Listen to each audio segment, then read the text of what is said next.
You guys, I have just been introduced to this creature right here, this goddess named Angela. Wow. Hey guys, welcome back to Real Housewives Recaps. Today I'm covering 90 Day Fiancé Before the 90 Days. This is Season 3, Episode 2. If you want to watch along with me, it is on Hulu. Why did I pick this? I don't know. I have no experience. I've never seen anything 90 Day Fiancé related, ever. This is my second episode I'm covering. I am completely obsessed. The reason I picked this one is because I Googled it, and this is supposed to be the best season of the best franchise or whatever of 90 Day Fiancé. And so far, I am obsessed. It's all I can talk about. So we really need to get into this. Hey guys, I just want to take a second and say if you're enjoying this show, please check out my Patreon. Go to patreon.com, search Real Housewives Recaps, or check the comments below and I'll put a link.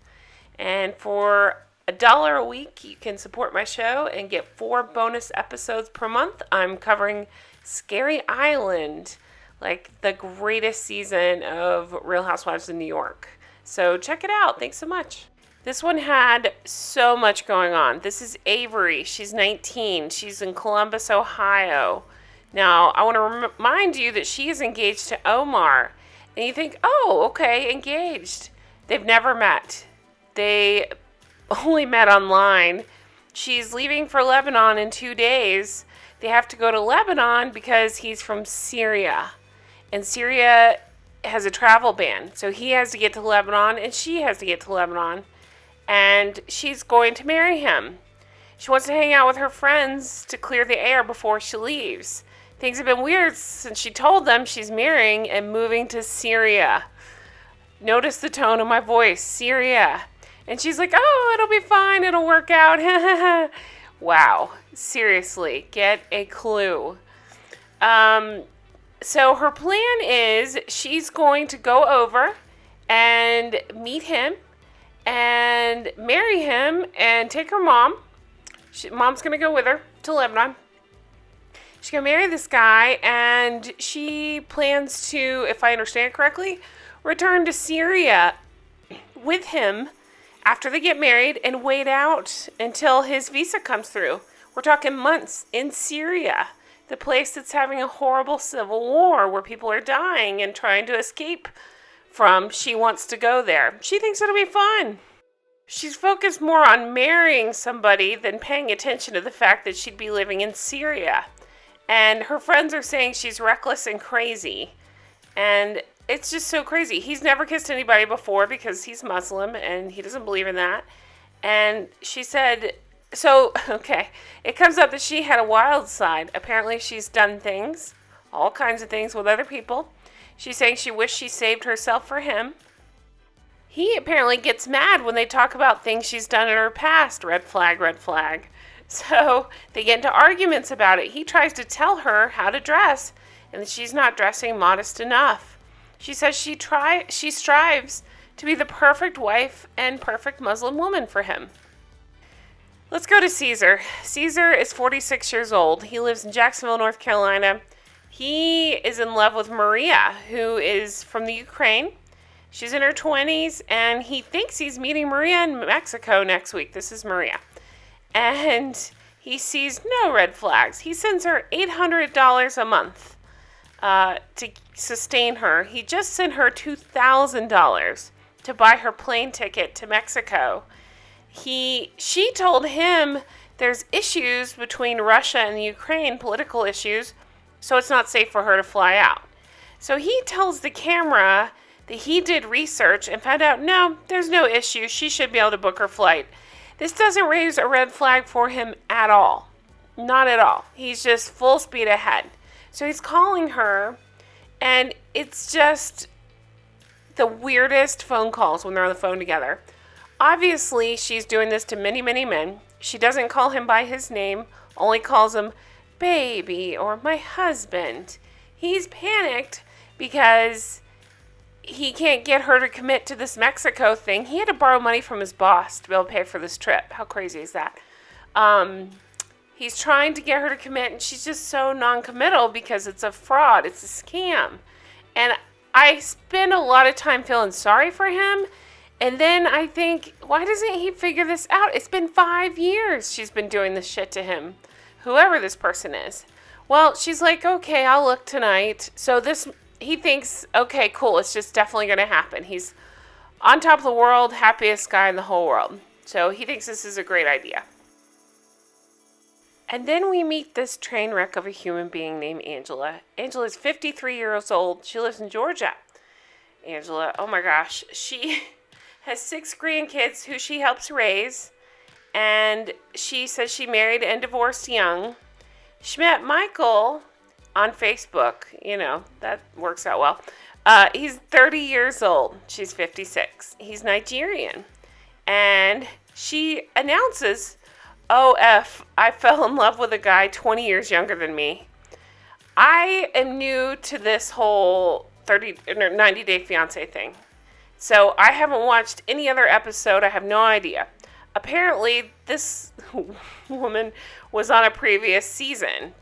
She went all the way to Nigeria to meet him for the first time.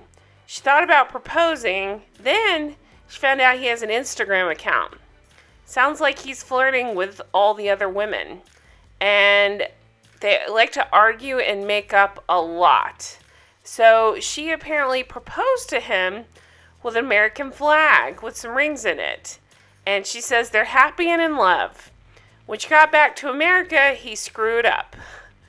So, turns out they went on the whatever show, the after show, the reunion show, whatever happens on this show. And he called her his elder. She got really pissed and threw her ring at the reunion.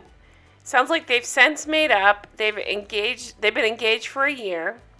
And she filed the K-1 visa. She's going to marry him.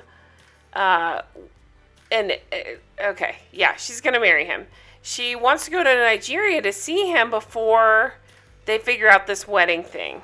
Waiting for the visa to be approved so that way he can come here and they can be married. So apparently she's found out he's back to his old tricks on Instagram again. And he told her he stopped with social media, but she found more. So she feels like he loves social media more than he loves her. You know, that's a really good feeling before you talk about wanting to marry somebody. She says if he will change, again, red flag, they will work out if he will change. She's only spent 2 weeks in person with him and just hoping things will work out before they get married. So we see her meeting up with her girlfriend here, and the girlfriend basically tells her she's crazy. And then to make things even more insane, they go to a venue. You know, the one she's not sure if she's going to marry or not after spending 2 weeks with him. They meet up with this guy. He should have his own spinoff as well. And they're looking at a venue for her to marry this guy. I just can't believe the words that are coming out of my mouth right now. Okay, so this place is called Cotton Patch. I just want to put that out there. She wants to have an American wedding and an African reception. And this guy's mind is blown. He's very confused. She wants to show videos of the journey from beginning to end that she's had with her fiancé. What is his name? Michael. Okay, so this guy says, oh, okay, that's going to be about $8,000. Then he says to her, you want caviar and champagne on a malt liquor budget. Angela says she's overwhelmed. Let's go over to Rebecca here. Rebecca is one of my favorites. She's 47 years old. Okay, her fiancé is 26. It's Zied. He lives in Tunisia. So what's the logical thing to do? She's headed there in 2 days.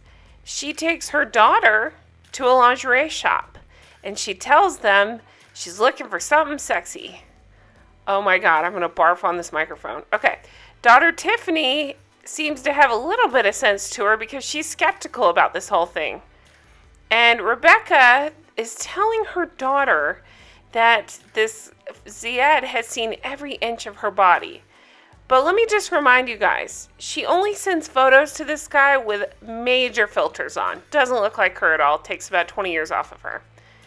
And the daughter says, Mom, are you going to have sex with this guy on the first night? She says, absolutely. I'd do it in the first 5 minutes. The daughter is worried, I can't imagine why, because none of them have met this guy. Meanwhile, Mom is focused on this sexual appetite of this 20-year-old guy, or whatever he is, 26. Oh my God. His dad thinks that they are staying in separate rooms, because that's a big deal. He's Muslim. That's not a thing in Tunisia. You don't stay in the same room if you're not married. You don't share a bed. Okay. So, red flag, red flag. Wouldn't you think, hey, if I have to worry about what my boyfriend/fiance's dad thinks, there might be a problem. So, she says she's going to sleep with him and hope that his dad doesn't find out. Then she tries on lingerie in front of her daughter. Oh my gosh. Terrified that he will see her and say, who are you? Because she has sent so many filtered pictures. She has a freak out in the lingerie store. She did this before. She married a Moroccan man and brought him over on the visa. And he cheated on her a lot. And she's terrified she's making the same mistake. I'm banging my head against the wall. So the insanity continues. We go over to Darcey. Darcey is 44. She lives in Middleton, Connecticut. She thinks it's fun to have a girls' night out with her twin Stacy and her friend Raina. And they've all had troubles with love. This is what she says. Tom lives in England. She's known him for a couple of years. I believe they met on Facebook. And they connected after things went south with her ex, Jesse. So, and she doesn't want Darcey to marry him because she just wants her to go have fun with him, and says she has unrealistic expectations. Stacy, her twin, isn't so supportive either. I thought she would be. It sounds like she's engaged to a guy she met online as well that lives out of the country, but they're saying she's not as supportive as she would like. Okay, so things go even weirder because she decides, what's a good idea? Let's FaceTime Tom. She's very proud of herself, too, because she thinks he is the best-looking guy, and she just gets very smug when she gets on the phone with this guy. It's so weird. So he is being real weird and secretive, and then he's like, guess what, babe? She's there for like 3 weeks.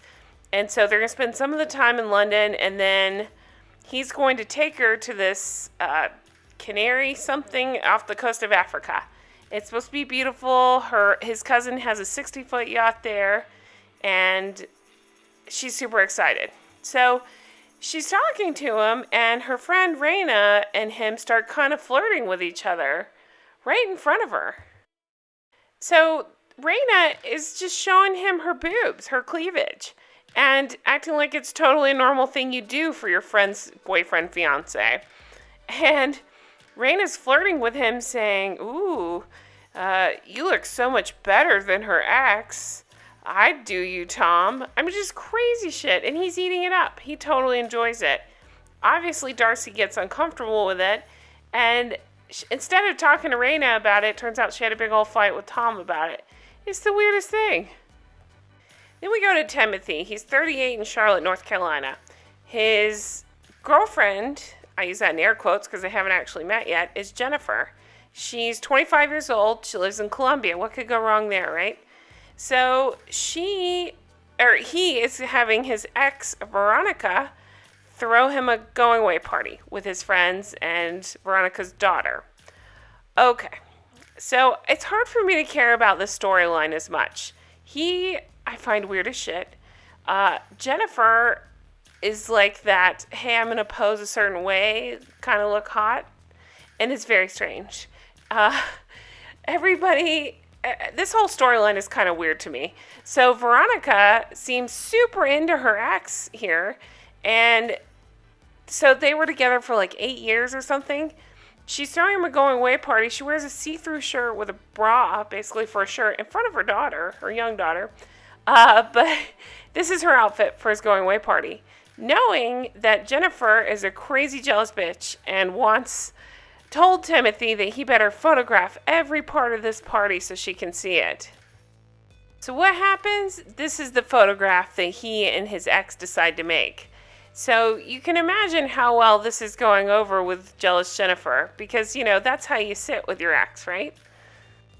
So they send this photo to Jennifer, and her reaction is literally, she writes, whatever. So he knows he's in hot water. He even says, I won't be able to sleep good tonight if I think Jennifer's mad. It's the weirdest. It's just, I gotta find a new word for weird, because this guy's very weird.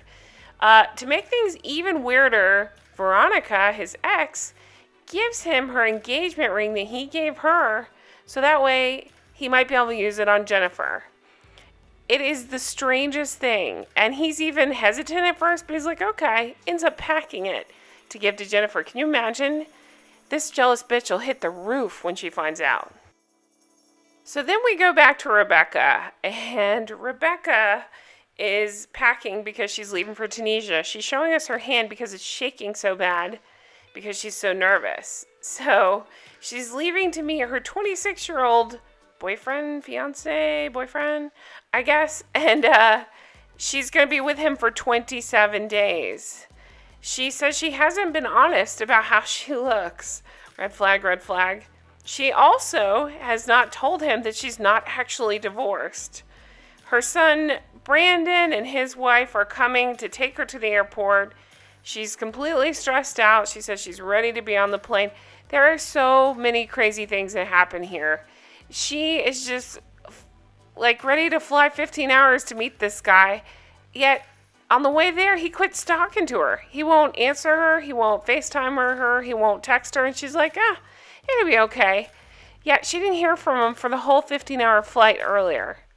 Either. So what the heck? How do you just blindly go to the airport and hope that this stranger in a foreign country will be there to pick you up? So then we go over to Avery, and Avery stresses me out. The other people on the show are in their 40s or later, but Avery's 19 years old. Avery is about to leave for Lebanon to go meet Omar, her fiance, and she's going to get married. The first time meeting him. Her mom's taking her to Lebanon, so we see them getting ready. Now, she hasn't told her mom she's going to move to Syria. She's going to move there and wait for his visa. I don't understand Mom. She seems like she's almost supportive of it. I know she's trying to protect her daughter, but she's just like, Avery's going to do what Avery's going to do. She even pulls out her old wedding dress to try to give Avery. And I'm just like, if you don't give her the money to do these things, maybe she won't go. Maybe she won't go. Okay. So Avery is like, no, this isn't the right dress. I can't show off all this skin. And Mom is saying Avery has completely changed. She's forgotten who she is. She's set on changing everything about herself. Yet Avery is saying she doesn't want to disrespect Omar. Mom is saying it would be hard for her to bite her tongue if he says something about how Avery is dressed. And now Avery is worried Mom is going to try to convince her not to marry Omar. And she's very worried about telling her mom she's moving to Syria. Oh my God, those words. She's afraid to tell her mom she's moving to Syria. So then we go back to Darcey. Darcey's packing for England. In 2 days, she's leaving for London. She's known Tom for 4 years. She's going to go spend 3 weeks with him, starting in London and then heading to that Africa Canaria.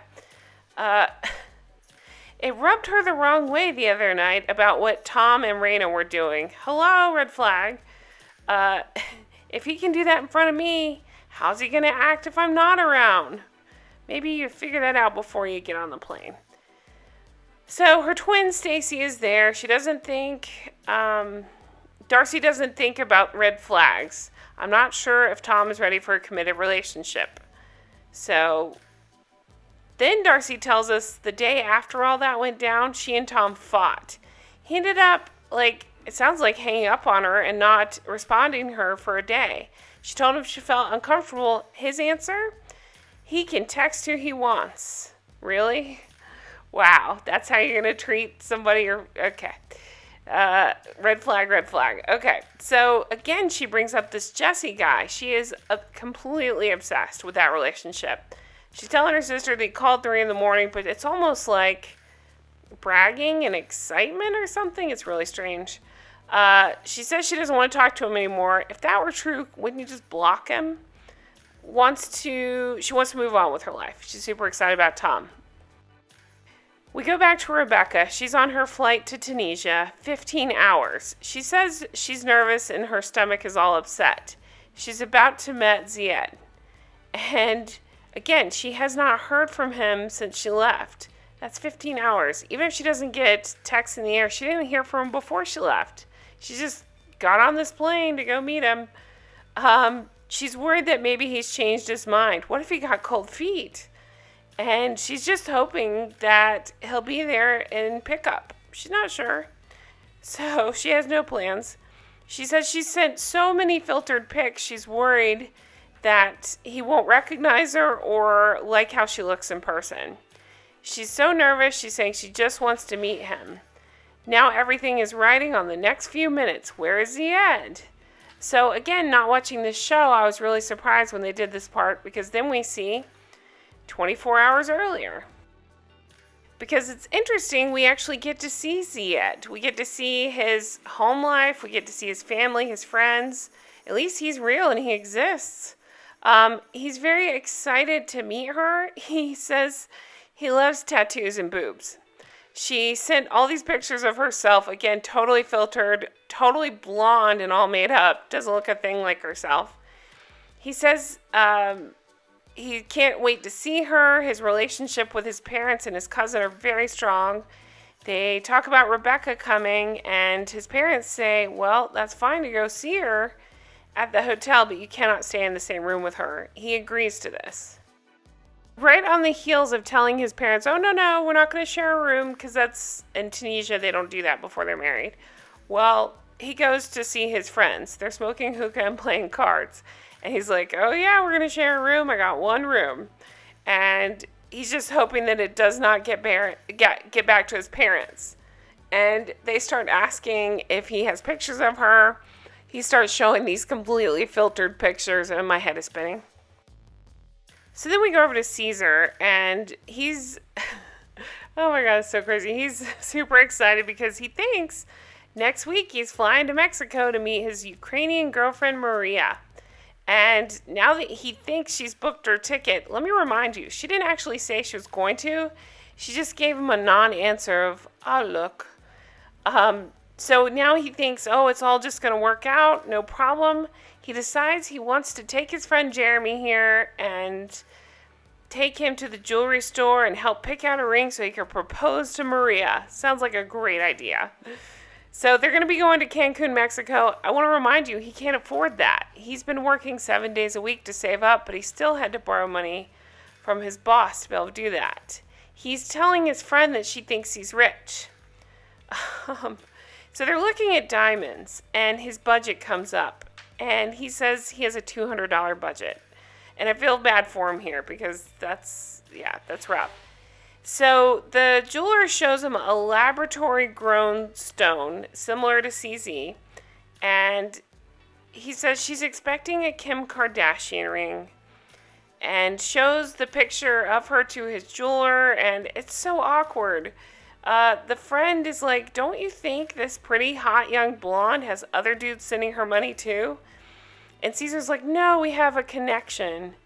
So the friend asks the jeweler about a return policy. And in a very funny move that I didn't expect, they actually interviewed the jeweler. And she's saying, I hope I'm wrong, but I think I'll be seeing Caesar again. And he's saying it's been 5 years. He hopes she books the flight soon. So then we go back over to Timothy. Timothy's 38, lives in Charlotte. Again, hard for me to care so much about this one. He's excited. He's packing to go meet Jennifer. He's taking the ring with him that his ex gave him back.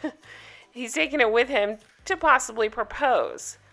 This is so weird. He's bought a ton of clothes for this girl. We see all these wrapped up clothes. This whole box here he's bought for this girl, as well as a giant teddy bear for her daughter.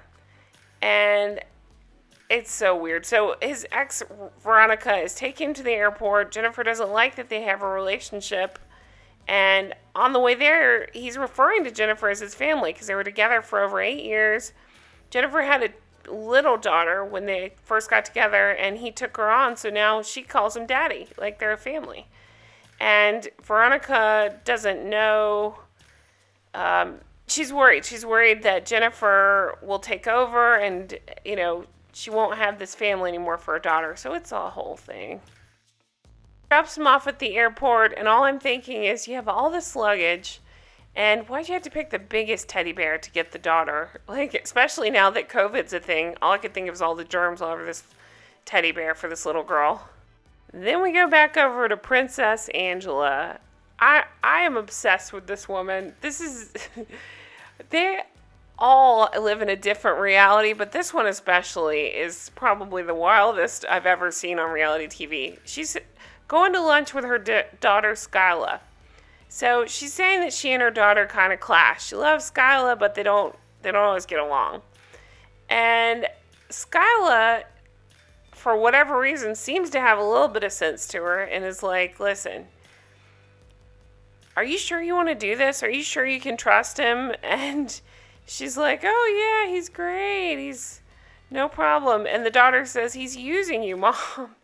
And the mom is so busy thinking about getting married. She says, before they can get married, they have to get this problem of social media solved. Again, these sentences are coming out of my mouth. It blows my mind. So she wants to know if she'll be prepared if they come back and have a wedding. She wants her daughter to be prepared for that. Then she says, oh yeah, there's something else. And her daughter jokingly says, what, Michael wants a baby? Well, yeah, okay. Let's talk biology for a second here. 53 years old. This is her answer. She says, well, probably can't have a baby. I can tote it. I just need your egg. Oh my God. I can tote it. I just need your egg. Talking about a baby. Daughter says, hell no. And Angela explains in Nigeria, men expect children from their wives. And being 53, it's a big risk. Well, no shit. Don't know where the relationship will go if she can't have a baby with Michael. Oh my God. You might want to figure this out before you get married. Just a thought. Then she asks her daughter if she will carry it. The daughter's like, I don't know, Mom. And to camera, she says she doesn't think things through all the way. Her daughter's saying this about Angela. Angela says she's sacrificing a whole lot for Michael and involving her daughter in it. And Michael better appreciate it. Again, this is the guy she's known for 2 weeks. This is so crazy. And she just needs an egg. She can tote it. Back to Rebecca in the Tunisia airport. Okay. She's still hoping Zied will be there at the arrival gate. She's very nervous. She says she's held back who she really is. And she hasn't heard from him still since she left. She's hoping that he's there, but he really has no plan if he's not. She's looking around for him. And I really wondered if he was going to be a no-show, especially with the 24-hour before thing. But nope, he's there. He's actually wearing a shirt with her supposed face on it with the filters on.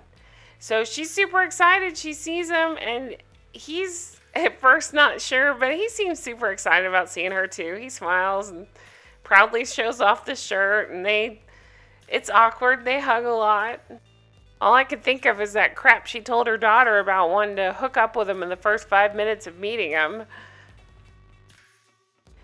He does say Rebecca's not like the picture, but then he says she's very beautiful, and he seems to really like her. It's kind of sweet. He seems excited by her and into her, and maybe it's because he hasn't had sex yet. I don't know. So she's saying he seems perfectly happy with the way I look. So here's where things get weird. It's his home country, right? But he's not sure how they're going to get out of the airport. He took a taxi there.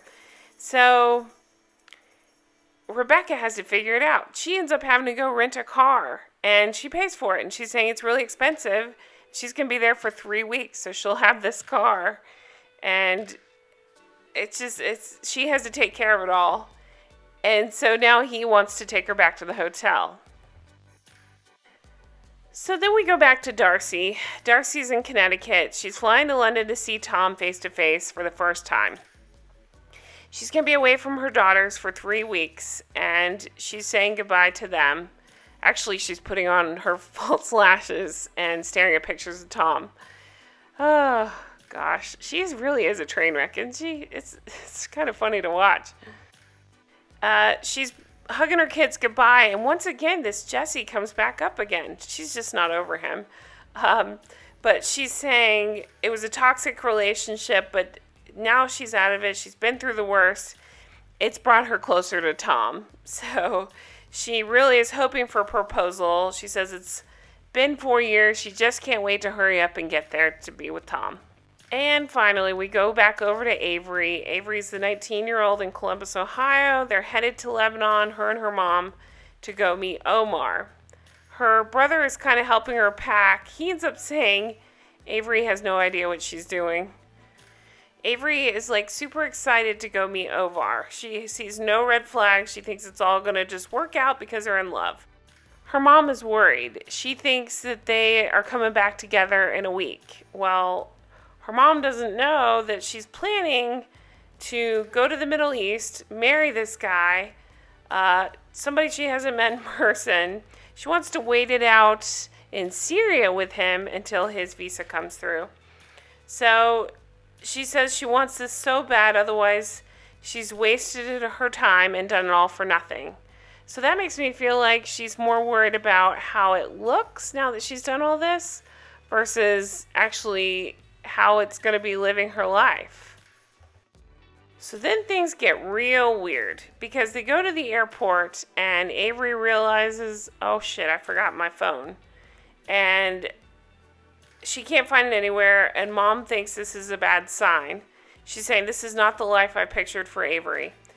Grandma has driven off, and they call her back to search the car to try to find this phone. She can't find it anywhere. Well, she says she'll just go without it. She won't miss her flight. And her mom says, if you don't have a phone, I'm not getting on this plane. And her reasoning being that they need to communicate with each other. If something doesn't go right, her mom needs to, help her out, whatever. She needs a phone. And then Avery says, if she tries to stop me, I will never forgive her.